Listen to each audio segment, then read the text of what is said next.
ማማ ደህና ነዎት? መቼም አለሁልህ። መጣቃት ነው እናት አለ። ምን ነው? ምን ሆኖ? አይኔም አቸነፈኝ ታለኝ። አይኔ አቸነፈኝ። እንዲያው ምንድንም እንዲያው አሁን ስትገቡ አሱ ላይ ማን ነው ማለቱ ጣናበት ሰው አይኔ አቸነፈ። ጉልበት አቃተው። ሆድ አልሞታል። ያስማታም ሆድ አንድ ወንድሜ ትኩ አሰፋ መኮንን ይባላል።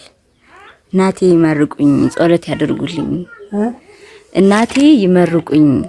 አንቺን ነው አይደለም? ትኩ የሚባል ወንድም ነው። ትኩ የሚባለውን እመርቀዋለሁኝ እንጂ ጸሎት ያደርጉልኝ ብሎ 10,000 ብር ልኮልዎታል። እናት አለማ ሀበላው በላይ ያውለው። አሜን። መንግስት በበላይ ያውለው። አሜን። እናንተም የተራዳችሁትን መቤት የድሚያችሁን መንገድ ሀብታችሁን ጣና ያድርግልኝ። አሜን። እንደዚህ እንደሰጣችሁኝ እሱ መላኩ እሱ የፈጠረን ደሙን አርግቶ ሰው ያደረገው ጌታ እሱ ይስጣችሁ በሰፊ መቤት አጎበዝ በላይ ያውለው። አሜን። አጎበዝ በላይ ያውለው። አሜን። አንደበቱን ያበርታው ልጅ። አሜን። በበጎ ስራ ይሄድናታ። አሜን። በጨለማው ትቶ በመንገዱ በቀኑ መንገድ ይወሰደው ፈጣሪ እንዳሉ። አሜን።